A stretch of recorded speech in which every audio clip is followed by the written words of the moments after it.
Hello everyone, it's Lucy here. Let's dive into the next episode.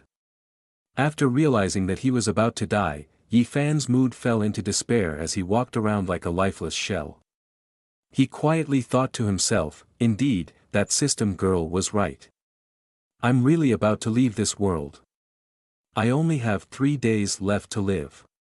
What should I do now? Never before had he felt so desperate. The words, 3 days, echoed mercilessly in his mind. After a while, Yi Fan finally arrived home. He opened the door and entered, saying, I'm back. However, in front of Yi Fan stood a set of extremely sharp claws. At that moment, those claws were already in front of Ling Er. Startled, he shouted, Ling Er. Be careful, but the chilling turn of events was something else entirely. Yi Fan looked in horror as he saw a white bear standing there with Ling Er. He had just thought it was attacking the girl moments ago, but it turned out he was mistaken. The bear and Ling Er seemed very friendly with each other. Ling Er happily petted its head, and the bear, enjoying the attention, stood still for Ling Er to continue petting. Then Ling Er noticed Yi Fan and called out, Fan Gij, you're back. Seeing Ling Er so happy and excited, she rushed over and hugged him tightly.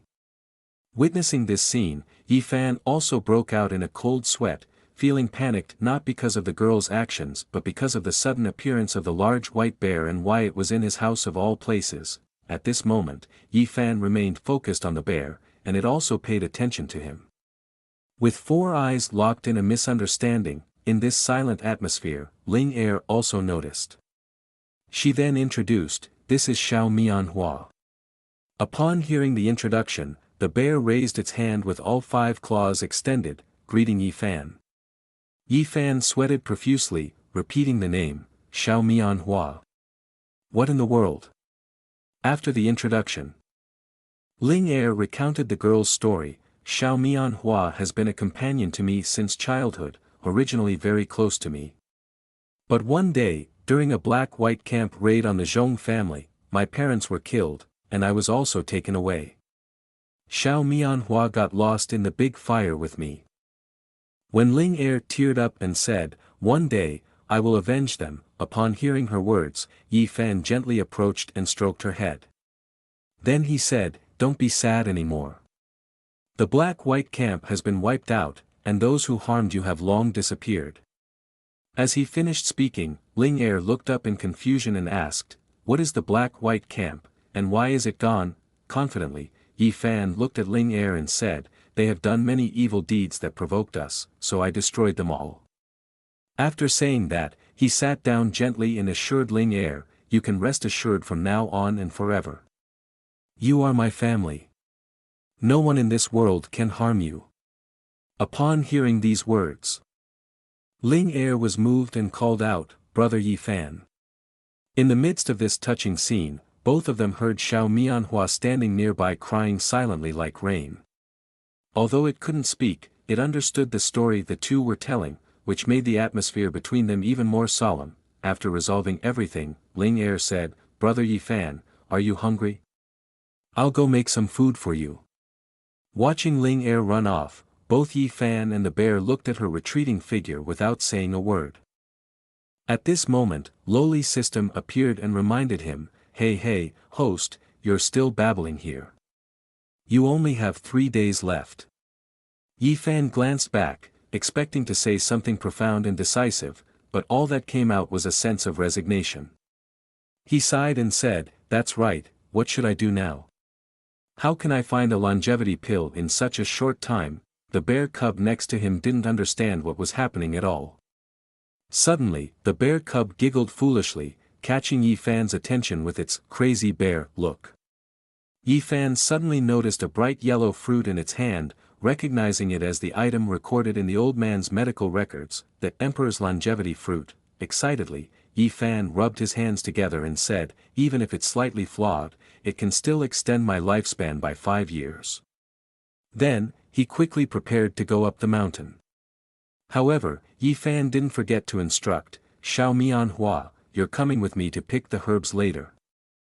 After preparing his gear for a while, he was ready. To be cautious, he packed only what he needed. Once everything was ready, he grabbed the bear cub and hurried off, leaving the cub bewildered. Before leaving, he reminded Ling Er, "I won't be home for dinner tonight." Seeing Yi Fan in a rush and dragging her pet along, Ling Er was left stunned. Switching scenes to a majestic mountain range, a girl descended from the sky. Others greeted her excitedly, calling out, "Senior sister is back." They eagerly welcomed her in. Inside, another girl lay on her bed. The girl with green hair asked, "Did you gain anything from your cultivation this time, Wu Shuang?" Without hesitation, Wu Shuang replied, "I went to Great Dragon Mountain to complete my cultivation task, but unexpectedly entered the imperial palace and obtained the compassionate sword." Saying so, she took out the sword and showed it to them. Witnessing this scene, the elder sister was astonished. She quickly rushed to Wu Shuang, who held the sword, and said, "Wu Shuang, come with me." With those words, she swung her sword, splitting the space in two, and the two of them entered a bamboo forest. She then asked, "This seems significant. Quickly tell me the details." Wu Shuang recounted, "After obtaining the sword, I was hunted down by Shilong from the corpse-carrying sect. Just when I was about to perish, a mysterious expert intervened to save me. Instead of needing the compassionate sword, he only required a skill to increase lifespan." The elder sister seemed skeptical and asked, "Isn't this the emperor's decree that countless people vie for, risking their lives to obtain? How can he not need it?" Wu Shuang clarified, "I'm not lying, sister. This mysterious expert's power is profound. With a single stroke, he split the entire Great Dragon Mountain. He also mentioned that once I find the longevity item, I should go to Tianwu City to find him." Hearing this, the elder sister pondered, "Tianwu City falls under our jurisdiction. How is it possible for someone so powerful to exist?" A moment later, the elder sister said, "Wu Shuang, I already know about this, but this matter is not ordinary. Take the compassionate sword back and cultivate it carefully." After speaking, she turned and left, instructing, "I need to report this to the sect master. You should return home first." Upon hearing this, Wu Shuang replied, "Okay." However, before taking a few steps, Wu Shuang suddenly collapsed to the ground, startling the elder sister. She rushed back to help Wu Shuang up, but Wu Shuang's condition was quite unusual. A strange purple aura appeared on Wu Shuang's body, and the elder sister panicked when she realized it was the hidden poison scripture of the corpse-carrying sect. This realization caused her face to pale, and she exclaimed, "Without the antidote, the hidden poison scripture cannot be countered. What should I do now?" At this moment, Wan Hongying was puffing on her pipe, glancing at the subordinate kneeling on the ground. The subordinate hastily approached to report the task assigned by Hongying earlier. "Master, I have investigated the pharmacies as you instructed in recent days. I have checked numerous records, but I haven't found anything unusual. Everything seems normal, without any oddities." Upon hearing this, Hongying pondered thoughtfully, "I didn't expect a prominent figure like the young master, hiding in Tianwu City for 3 years without my knowledge. If it weren't for him revealing his identity that day, I might have still thought of him as just an ordinary doctor." Suddenly, the jade pendant hanging around Hongying's neck began to glow. And she retrieved a golden-colored message talisman from it. Upon receiving the information, Hongying snorted coldly, her anger evident as she said, "You two left your positions without my permission. Do you truly regard figures like us as mere pawns?" The old man responded unabashedly, "One pavilion master, if we had to leave for 1,000-year-old ginseng, wouldn't it be unavoidable?" Hearing this, Hongying was somewhat stirred, because this ginseng is extremely valuable, but the crucial point is that it is what the young master needs. The elder continued, 1,000-year-old ginseng has escaped from the crack in the seal of the imperial palace, avoiding the countless princes and nobles' attempts to seize it. It hides day after day in the Great Dragon Mountain. We have searched for many days, but it has eluded us due to its cunning, hence the prolonged time. It was precisely because of this that Hongying hesitated and pondered, this item is indeed what young Master Yi is seeking. Considering it's for the young master, it should be fine. Breaking away from her thoughts, she called out, Yuan Bao. From the pile of gold coins, a mouse suddenly leaped out, continuously throwing coins into the air. Then, it quickly jumped onto Hong Ying's hand. Behaving cutely. Due to the urgency of the situation, Hong Ying stood up and commanded, let's set off to the Great Dragon Mountain. In the scene at the Great Dragon Mountain, under the cool blue sky and amidst the lush green trees, Xiao Manhwa and Yi Fan were enjoying a satisfying meal, their bellies full. They lay on the ground, marveling. Beneath them, the ground was littered with Emperor's longevity fruit. These fruits, when eaten, enhanced longevity, so Yi Fan had eaten so much that he couldn't eat anymore. Now, Yi Fan no longer looked like he was nearing death. He had regained his spirit because after eating the Emperor's longevity fruit, his lifespan had increased. He looked at his system panel and contemplated, now, it's as if I've extended my lifespan by more than a year.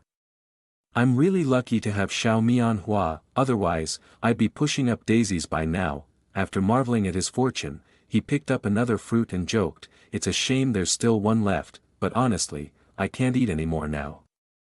Maybe I'll just put it in my pocket and eat it later. Before he could finish his sentence, suddenly a golden mouse leaped over and snatched Yi Fan's remaining Emperor's longevity fruit. Witnessing this unexpected event, Yi Fan jerked in surprise, hey, what are you doing? Give that back to me.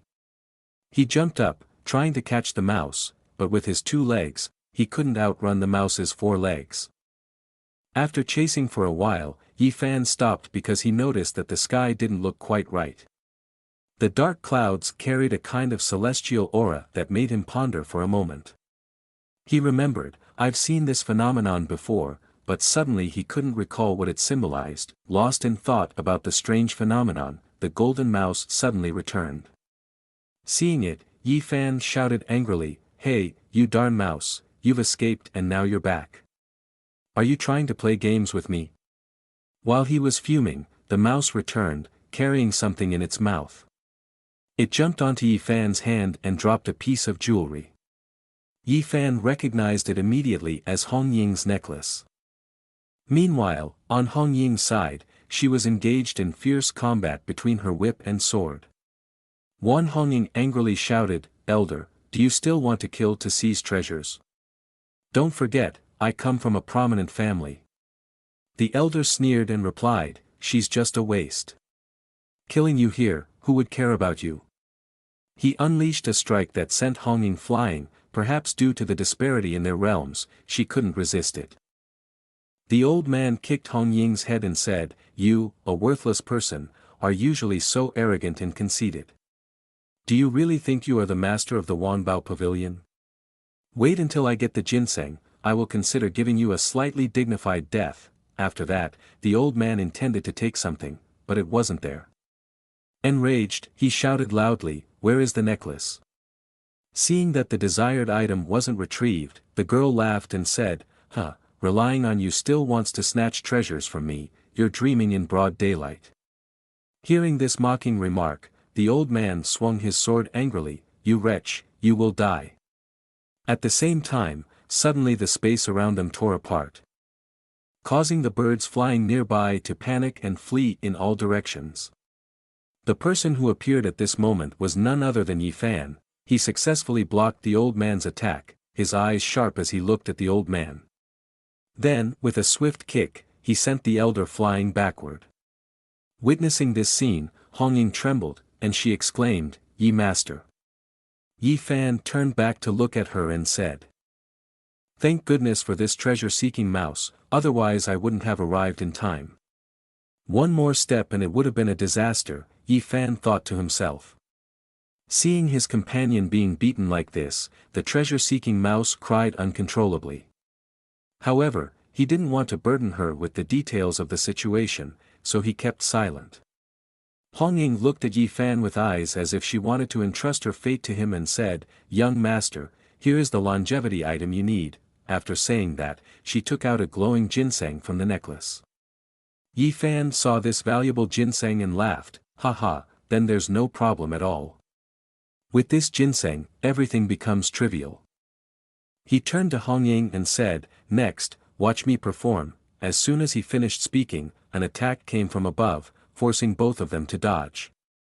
The elder who had attacked before was now standing high above, his momentum imposing as he said, "You two insignificant ants, dare to interfere in front of the golden elixir stage."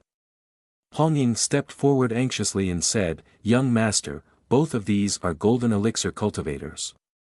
You must be careful."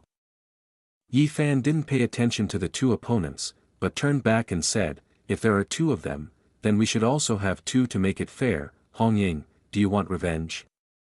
She was puzzled by his question, but with only a cultivation at the foundation establishment stage, she couldn't possibly fight against the elder. Before she could respond, Yi Fan pointed to Ying's forehead and said, "It's okay, foundation establishment cultivation may not be enough, but what if it's golden elixir?" With Yi Fan's words, Ying's cultivation began to steadily increase, and she could feel the change, marveling, "Is this the power of golden elixir peak? How can ye sir do such a thing?" Ying wielded her whip, enveloping it in golden spiritual energy, vastly different from before. The elder, still unaware of what was happening, remained confident and aggressive. He quickly descended like a gust of wind, shouting, "You ants, go die." But waiting for him below was a newly upgraded golden elixir peak cultivator and a guy who's exploiting the system, and with that, the story comes to an end. See you in the next chapter.